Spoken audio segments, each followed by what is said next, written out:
কেমন আছো সকলে? আশা করছি সকলে খুব ভালো আছো। এদিকে আমরাও কিন্তু বেশ ভালো আছি। তো আজকে মিনি কিচেনে আরও একটা নতুন রেসিপি নিয়ে চলে এলাম তোমাদের সামনে। বাড়িতে সচরাচর এই লুচি, সুজি বা পরোটা তৈরি করে কিন্তু খাওয়া হয় না, কারণ এখন সবাই মোটামুটি স্বাস্থ্য সচেতন। ময়দা খেতে কেউই খুব একটা ভালোবাসে না, তাই বাড়িতে সচরাচর হয়ে ওঠে না।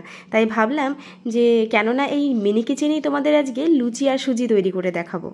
রান্নার সব রকম সরঞ্জাম নিয়ে বসে পড়েছি আমার এই ছোট্ট রান্নাঘরে। তো আমাদের প্রথম কাজ হচ্ছে ময়দাটা ভালো করে মেখে রাখা। তো ময়দার মধ্যে অল্প পরিমাণে লবণ আর একটু তেল দিয়ে হালকা একটু ময়ান দিয়েই তাতে জল মিশিয়ে ভালো করে একটা ডো তৈরি করে আমরা কিছুক্ষণের জন্য ঢেকে রেখে দেব। একটু ঢেকে রেখে দিলে যেটা হবে, ময়দাটা ভালো সেট হয়ে যাবে আর লুচিটাও কিন্তু খুব সুন্দরভাবে ফুলবে। এদিকে আমি কড়াইয়ে তেল দিয়ে ভালো করে গরম করতে বসিয়ে দিয়েছি, আর একদিকে লুচিগুলো একে একে বেলে নিচ্ছি।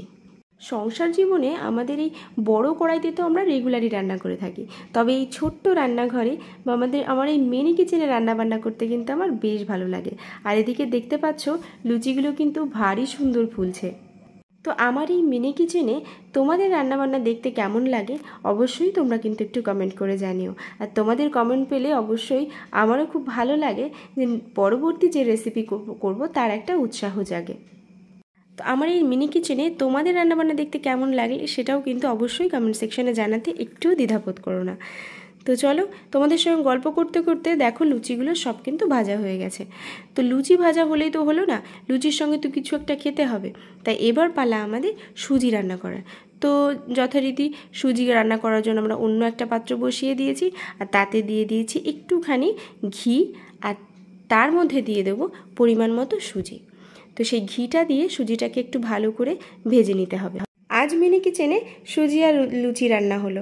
তো নেক্সট ভিডিওতে তোমরা কি রান্না দেখতে চাও সেটা কিন্তু অবশ্যই কমেন্ট সেকশনে জানাতে ভুলো না।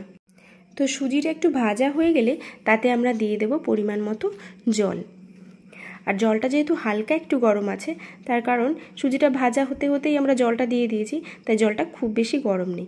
তাতেই আমরা দিয়ে দেব হালকা একটু পরিমাণে লবণ, যাতে চিনির জিনিস, তাই চিনি দেওয়ার আগেই অল্প একটু লবণ দিয়ে নেওয়াটা ভালো, তাতে চিনির টেস্টটা একটু ভালো পাওয়া যায়।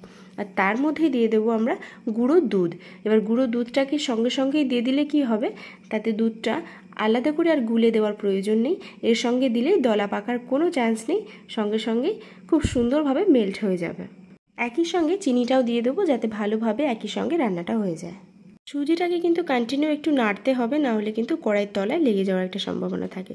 তো সুজিটা কিন্তু প্রায় হয়ে গেছে, তোমরা দেখতেই পাচ্ছ। বাইরের বেশি লাইটের কারণে হয়তো সাদা জিনিসটা খুব একটা ভালো বোঝা যাচ্ছে না, তবে সুজিটা কিন্তু আমাদের রেডি হয়ে গেছে। চলো এবার লুচি আর সুজিটাকে সার্ভ করে দিই। তো কেমন হয়েছে ওদেরকেই জিজ্ঞেস করি। একদম ছোট্ট থালাটা হচ্ছে আমার সোনা মায়ের, তারপরটা হচ্ছে আমার শাশুড়ি মায়ের, আর একদম বড়টা হচ্ছে বড়মশাইয়ের। তো এবার ওদেরকে আমরা খাবারটা দেবো আর জিজ্ঞেস করব যে কেমন হয়েছে। তো ওদের মুখেই শোনো কেমন হয়েছে আদৌ রান্নাবান্নাটা। খেয়ে বলো কেমন হয়েছে।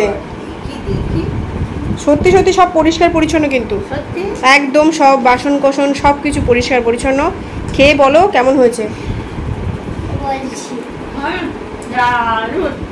সত্যি সত্যি দারুণ হয়েছে। টেস্ট করোনি? টেস্ট করে দেখো কেমন হয়েছে।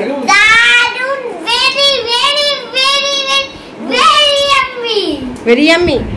সুজি তো খেলেই না, তাহলে এত ইয়াম্মি লাগলো কি করে? সুজিটা খাও তবে না ভাববো যে কত ইয়াম্মি হয়েছে। মিনি কিচেনে রান্না বান্না রাতের ফাঁকাই পড়ে থাকবে। টেস্টি তো, তাহলেই হলো। ভালো লেগেছে? চলো বাই করে দাও সকলকে।